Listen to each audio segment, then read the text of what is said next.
Friends welcome to my cooking diary. My cooking डायरीते आपनादेर सकलके स्वागत जानाच्छि। बांगालीदेर एकटी ट्रेडिशनल रेसिपि धोकार डालना। बेशिरभाग समय धोकार डालना आमरा डाल दिए खेयेछि। आज आमि एकटु अन्यभावे धोकार डालना बानिये देखाबो। तो आजके आमार रेसिपिते आछे सोयाबिन दिये धोकार डालना।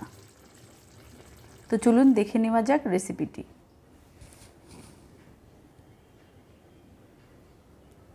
तार जोन्नो आमी एखाने 250 मतो चाना डाल बा छोलार डाल निये नियेछिलाम। एटाके सारा रात आमी भिजिए रेखेछिलाम।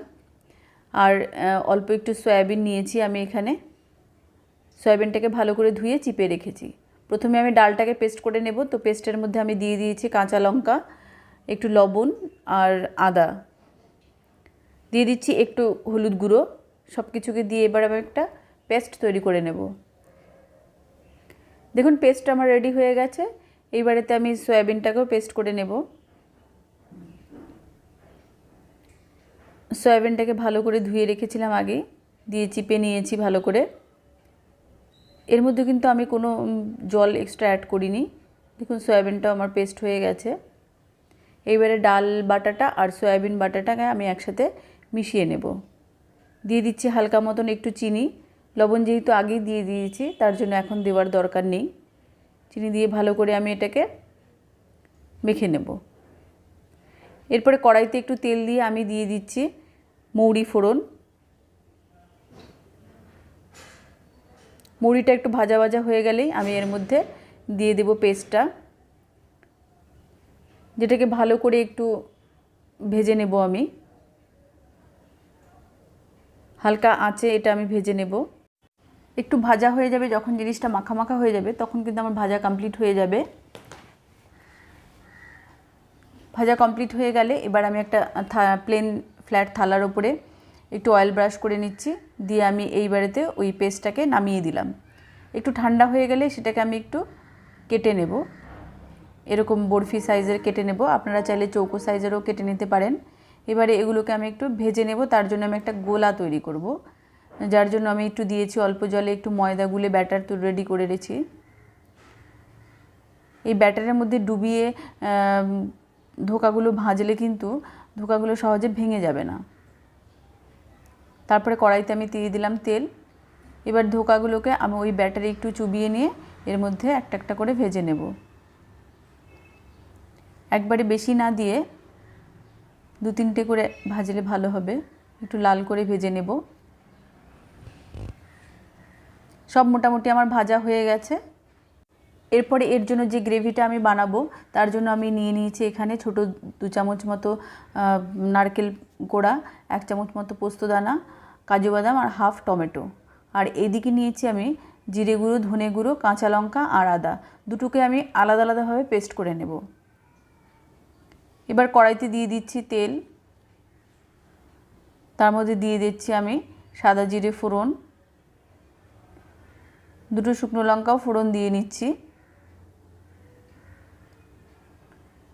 যখন একটু ভাজা হয়ে যাবে তখন আমি ধনে, জিরে, আদা আর লঙ্কার যে পেস্টটা করে রেখেছিলাম সেটা একটু জল দিয়ে দিলাম, যাতে করে কষানোর সময় পুড়ে না যায়।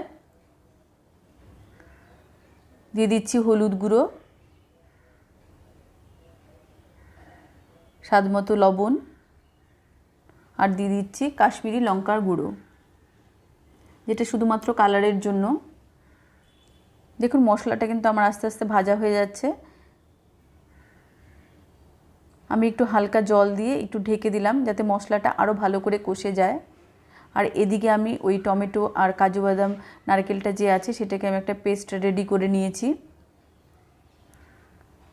এই মশলাটা কষানো হয়ে গেলে আমি ওই নারকেল বাটা পেস্টটা এর মধ্যে অ্যাড করে দেব।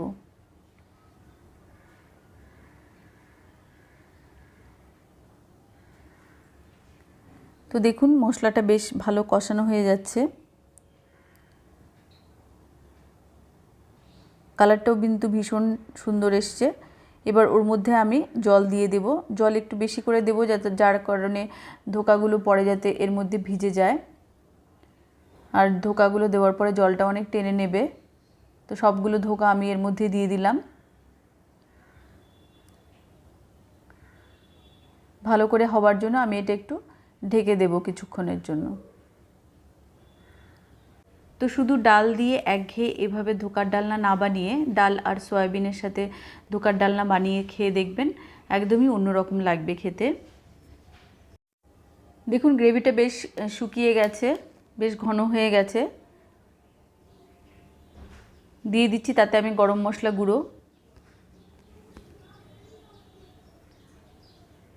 এবার রান্না কিন্তু আমার কমপ্লিট হয়ে গেছে।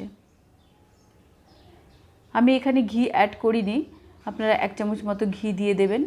অবশ্য যে কোনো নিরামিষ রান্নাতে ঘি দিলে আলাদা একটা টেস্ট হয়। দেখুন দেখতে কত সুন্দর হয়েছে।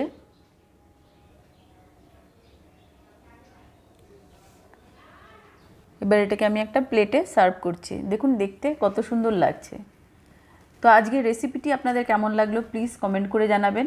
যারা নতুন তারা প্লিজ সাবস্ক্রাইব করবেন, আর যারা সাবস্ক্রাইব করেছেন তাদেরকে অসংখ্য ধন্যবাদ জানাচ্ছি। আর প্রত্যেকে আপনাদের নোটিফিকেশন বেলটা অন করে রাখবেন, যাতে করে নতুন নতুন রান্নার দিলেই আপনারা সহজেই পেয়ে যান। আমার রান্না আপনাদের যদি ভালো লেগে থাকে তো লাইক শেয়ার করতে ভুলবেন না। আপনারা সকলে ভালো থাকবেন, সুস্থ থাকবেন। নমস্কার।